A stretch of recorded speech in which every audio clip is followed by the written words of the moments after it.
देख रहे हैं अमर पर छत्तीसगढ़ विधानसभा चुनाव पर केंद्रित खास कार्यक्रम विधायक जी कहें।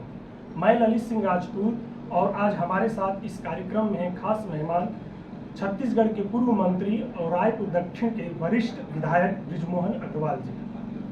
सर, आपका बहुत बहुत स्वागत है हमारे साथ। नमस्कार। 2023 के विधानसभा चुनाव में बीजेपी कौन से अहम मुद्दे रहेंगे?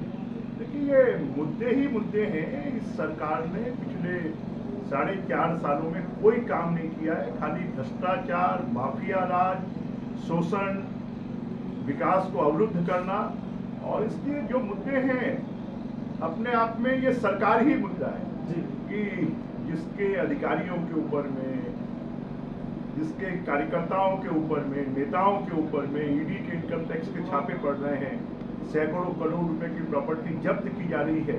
छत्तीसगढ़िया छत्तीसगढ़ी की बात करने वाले छत्तीसगढ़ का शोषण कर रहे हैं। ये जो पैसे जब्त हो रहे हैं, ये जो संपत्ति जब्त हो रही है, किसकी है? ये छत्तीसगढ़िया की नहीं है, ये छत्तीसगढ़ की नहीं है, ये छत्तीसगढ़ी की नहीं है। खाली इस सरकार के लिए तो मुद्दे ही मुद्दे हैं, इस सरकार को घेरने के लिए और इस सरकार को उखाड़ फेंकने के लिए। अच्छा, बेरोजगारी भत्ता, आंगनबाड़ी कार्यकर्ताओं के मानदेय में बढ़ोतरी और पुरानी पेंशन योजना बीजेपी कैसे पार पाएगी? देखिए, छत्तीसगढ़ में 18 लाख तो रजिस्टर्ड बेरोजगार हैं और 18 लाख रजिस्टर्ड बेरोजगार में से अभी तक 58,000 लोगों का रजिस्ट्रेशन हुआ है। तो 17.5 लाख तो सरकार को निपटाने का काम करेंगे ना जी। और जो दैनिक वेतनभोगी कर्मचारी हैं, संविदा कर्मचारी हैं, सहायक शिक्षक हैं, रसोईया संघ है, सब पूरे सरकार के विरोध में हैं। तो खाली कुछ लोगों को झुंझुना दे देने से काम चलने वाला नहीं है। छत्तीसगढ़ की 90% जनता और सरकारी कर्मचारी सरकार से नाराज हैं। उनको 7वां वेतनमान, उसका टीए डीए ये नहीं मिल रहा है, उससे पूरे लोग नाराज हैं। जो पुरानी पेंशन योजना है, उस पेंशन योजना का लाभ अभी वर्तमान कर्मचारियों को नहीं मिल रहा है। पुराने जो कर्मचारी हैं जिनको पेंशन मिल रही है, उनको नहीं मिल रहा है। ये सिर्फ जो वर्तमान कर्मचारी वो भी 7, 8, 10, 20 साल बाद रिटायर होंगे, उनको मिलेगा। और वो भी ये सरकार दे पाएगी कि नहीं, क्योंकि ये सरकार तो खाली झुंझुना दिखा रही है और इस सरकार के राज में तो किसी को कुछ नहीं मिलने वाला। पिछड़े और आदिवासी वोटरों का भी कांग्रेस बीजेपी से ज्यादा मजबूत पकड़ बना चुकी है। यदि नहीं तो बीजेपी की क्या रणनीति होगी? ऐसा पकड़ नहीं बनाई है, वो तो सब नाराज हैं जी। आज की तारीख में छत्तीसगढ़ में पिछले 8 महीनों से भर्तियां बंद है। नौजवान बेरोजगार दर दर की ठोकरें खा रहा है। आरक्षण के नाम पर सबको बेवकूफ और भुलावा किया जा रहा है। सुप्रीम कोर्ट में मामला पेंडिंग है। आरक्षण का विधेयक तो राज्यपाल जी ने लाया था क्या, या बीजेपी ने लाया था? भूपेश बघेल जी ने लाया था। ये उनकी जिम्मेदारी है कि उस विधेयक के आधार पर वो लोगों को आरक्षण जब नहीं देंगे तो आदिवासी वर्ग भी उनको सबक सिखाएगा, पिछड़ा वर्ग भी सबक सिखाएगा और अनुसूचित जाति वर्ग भी सबक सिखाएगा। छत्तीसगढ़ में बीजेपी हिंदुत्व के मुद्दे पर लगातार कमजोर होती दिख रही है। ऐसा लगता है कि जैसे कांग्रेस ने इसे हाईजेक कर लिया। क्या कहना? देखिए, कुछ नहीं है। हिंदुत्व जो है वो कोई मुद्दा नहीं है, ये तो इस देश की साक्षात संस्कृति है, लोगों का जीवन जीने का तरीका है। क्या वजह रही कि बीजेपी लगातार नगर निगम उपचुनाव में हारती रही है? इससे क्या वजह है? कोई वजह नहीं है। चुनाव को इन्होंने हाईजेक किया है। जो सीधी जनता के द्वारा चुने जाने की प्रणाली थी उसको इन्होंने समाप्त कर दिया। सरकारी साधनों का दुरुपयोग किया, पैसे का दुरुपयोग किया, अधिकारों का दुरुपयोग किया। और ये तो एक सामान्य है कि जब सत्ता में जो पार्टी रहती है, स्थानीय संस्थाओं में वो लोग जीत कर आते हैं और हम तो 15 साल बाद हटे हैं। ये तो 5 साल में ही इनकी पेंट ढीली हो गई है। बीजेपी के 15 साल और कांग्रेस के 5 बनाम कांग्रेस के 5 साल कैसे देखते हैं? बीजेपी के 15 साल खुशहाल और कांग्रेस के 5 साल बेहाल।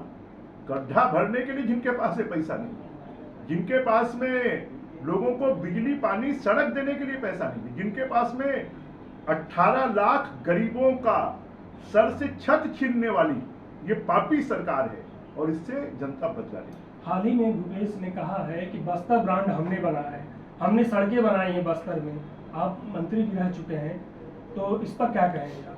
मैं ही पूछना चाहता हूँ ना, कहाँ ब्रांड है, कौन सा ब्रांड है, कितनी आय हो रही है, कितनी इनकम हो रही है? नक्सलवाद क्यों पनप रहा है, क्यों बढ़ रहा है, क्यों गाड़ियां जल रही हैं, क्यों जवानों की हत्या हो रही है?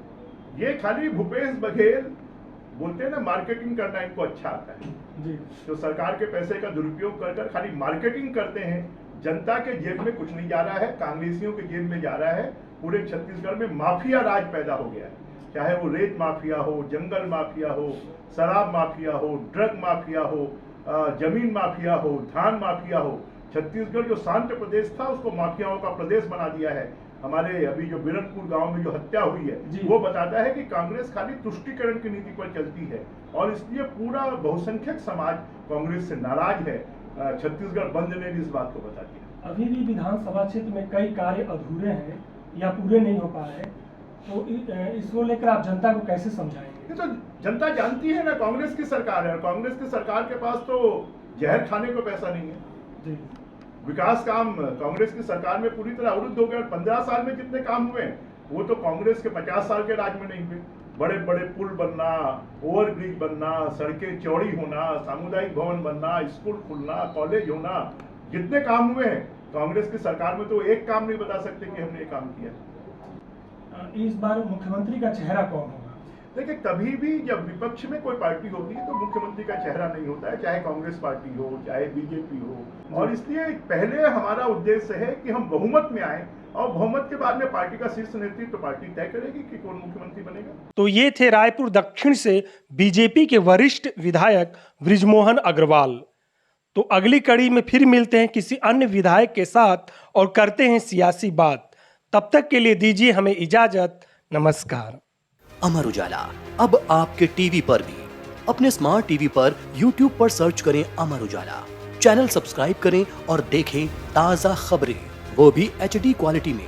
और हाँ, बेल आइकन दबाना ना भूलें ताकि हर खबर हो आपके घर।